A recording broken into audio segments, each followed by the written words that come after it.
Jamboni. Hatujambo. Nimesikia president akiongea Kiswahili, kwa hivyo hata mimi presentation yangu yote itakuwa kwa Kiswahili. Kabisa. Thank you for having me, and I'm honored to be part of the summit as the CEO. As you know, we Kenyans, when we are throwing a party and you live in the village, you invite your neighbors to help you prepare the party so that when your guests arrive, you're well prepared. Some of your neighbors are very good at making pilau, others are very good at slaughtering goats, others are very good at making moratina for those who come from my side of the country. And so I'm one of those. I've been invited as one of those to help prepare the party. But when I'm not doing that, I am Vice President of the Global Energy Alliance for People and Planet, which works in exactly the same space, which makes it very easy for me to support. So I won't be making pilau, I'll be the CEO, but together we'll deliver an amazing summit. But what is the summit exactly? And I know the Cabinet Secretary will frame the overarching vision of His Excellency. But really it's an opportunity for us as Africans to change how we think about climate and how we position ourselves in the context of a global challenge in a way that takes back the agency and the power to us as Africans and allows us to engage the world in a way that allows the whole world to solve a global crisis with everybody bringing their strengths to the table, as opposed to some people feeling they're victims while others feel they have been severely impacted and therefore they must be compensated. So I will dig into the summit and what it's about. And essentially, as you can see, the idea of the summit is it's an AU summit hosted by Kenya and His Excellency the President in his capacity as Chair of the Committee of Heads of State and Government on Climate Change at the AU.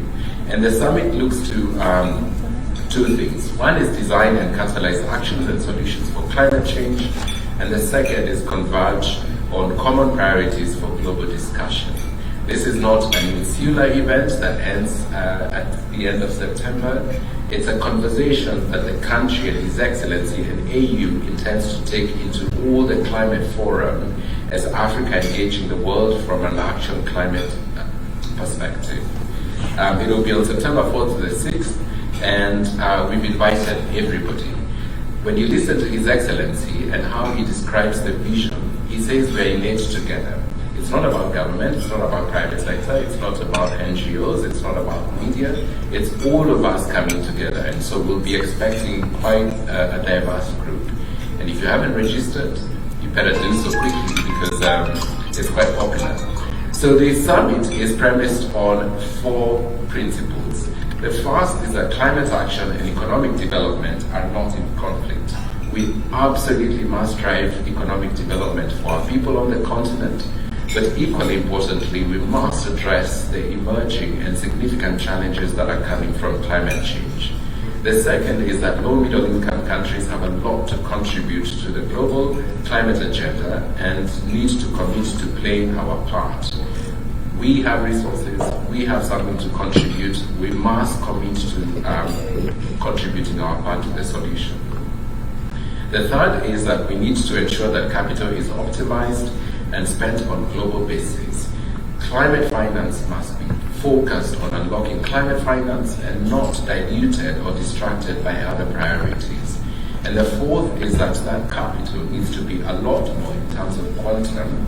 It needs to be very targeted financing to deliver on the climate part of it, and it must have a much higher risk appetite in order to actually address the climate crisis. And we expect 5 outcomes. We're not going to have a big summit and then everybody goes home and nobody knows what we achieved. We have to achieve these 5 outcomes. The first is the Africa Leaders Nairobi Declaration. And this will be signed by African heads of state who will be participating, and this will be the climax of the summit on Wednesday. The second is a pathway to a new global financial deal that includes at-scale and fit-for-purpose financing instruments and products. The third, of course, is investment commitments. This is an action summit. We expect that in addition to discussing the issues, we will also portray the solutions. but even go further and show the opportunities for investments that are being signed or are close to being signed to unlock those challenges. The fourth is announcements on tangible progress on ongoing major global and global continent-wide initiatives, including Bridgetown, Africa Carbon Market Initiative, Desert to Power, and others. And the fifth, of course, is a roadmap towards how these announcements, these commitments will actually be achieved. His Excellency has been very clear that we will hold ourselves accountable to what we commit to this summit. So the roadmap helps us ensure that that accountability is actually done. So the summit is on the basis of a green growth agenda. And what the summit is saying and what His Excellency's vision is as a continent, we have resources, we have opportunities that if deployed with the right capital and the right technology, could actually drive a green growth agenda for the continent. Remember, we said climate and development are not mutually exclusive and they're not in competition. They can and they should go together for our continent. And we think about it in 5 different pillars, and those are buttressed by 2 cross-cutting themes. The first is adaptation. Climate impacts are locked in for the next 20 years, and so everything we do must be focused on adaptation. The second is climate finance. No matter how great these opportunities are, if we don't change how we think about financing on the continent, and specifically climate finance, those opportunities will remain just that, opportunities that have not been achieved. So it's critically important that those 2 cross-cutting themes are heavily weighted in the conversations. But these topics that we think about, the 5 of them include renewable energy and energy transition, green minerals and manufacturing, sustainable agriculture. As we all know, Africa has 60% of arable land globally. How do we deploy that towards the climate agenda, sustainable infrastructure and urbanization, and of course natural capital. So it all sounds very exciting, doesn't it? But are we going to be ready for the summit? I would very strongly say yes. And there's quite a few people here from the Secretariat. I'll ask them to raise their hands so that if you don't believe me, you can ask them as well. So, where are we on the various work streams towards being ready? The first is on content.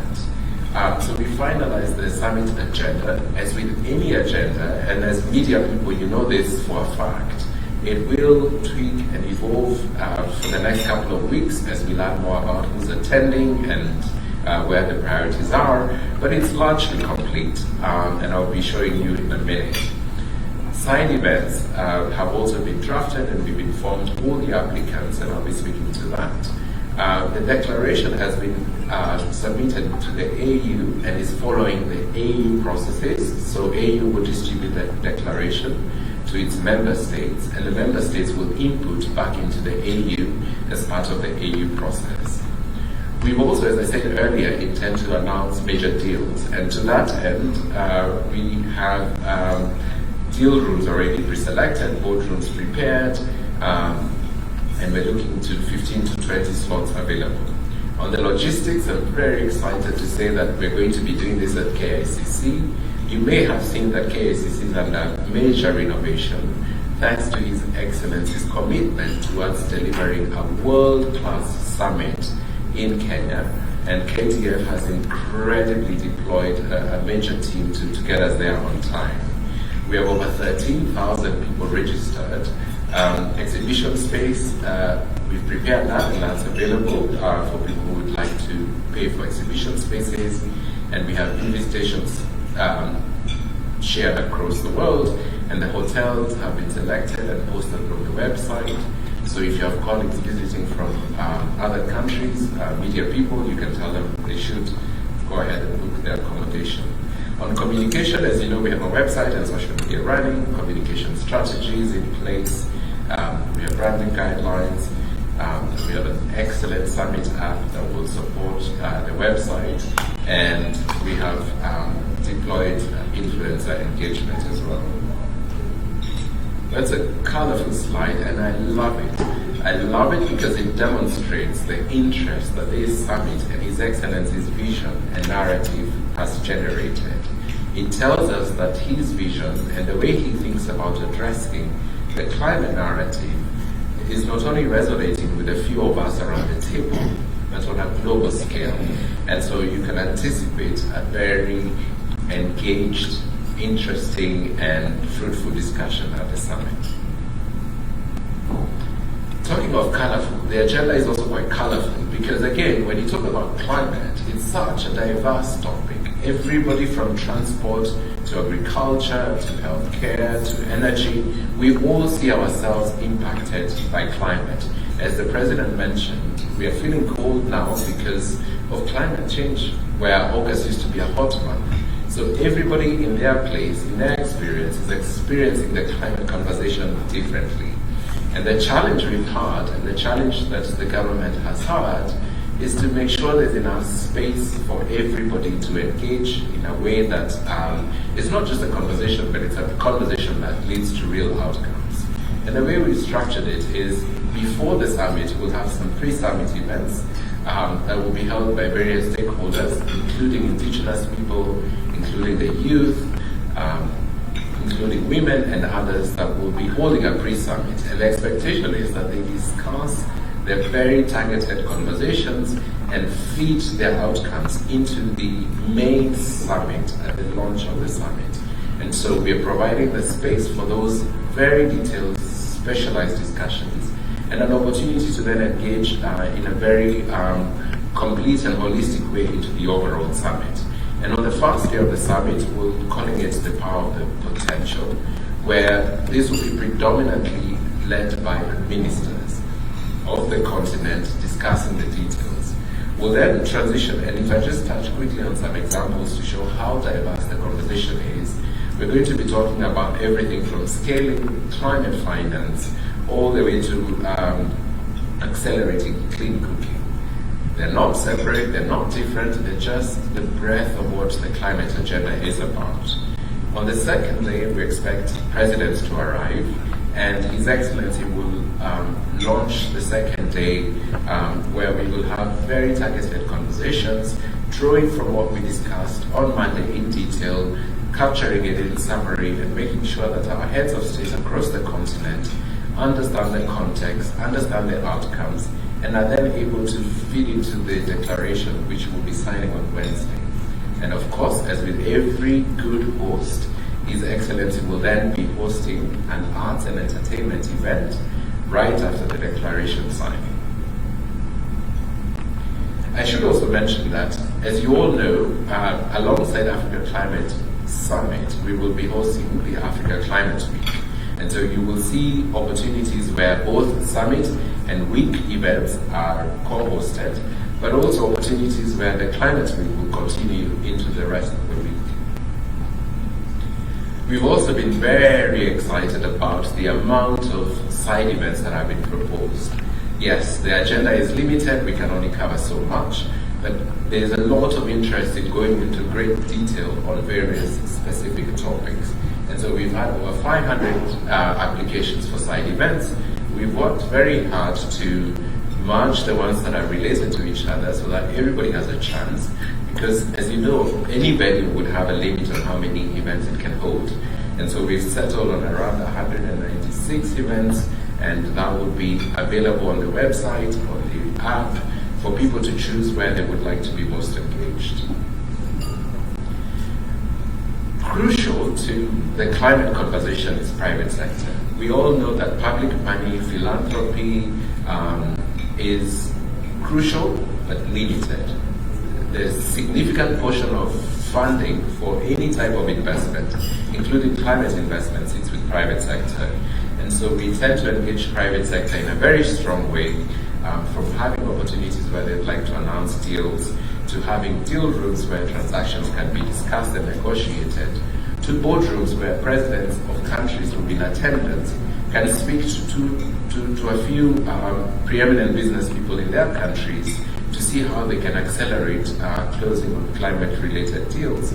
And fourthly, we will provide private sector with an opportunity to exhibit the work that they are covering. And we have various ways that private sector can participate, including, as I say, deal rooms, announceables, and of course, boardrooms and the exhibition. I think I've covered that. And finally, this is a summit by Africans and for Africans. We encourage your engagement, your participation, your collaboration. You're pointing out where we can do better.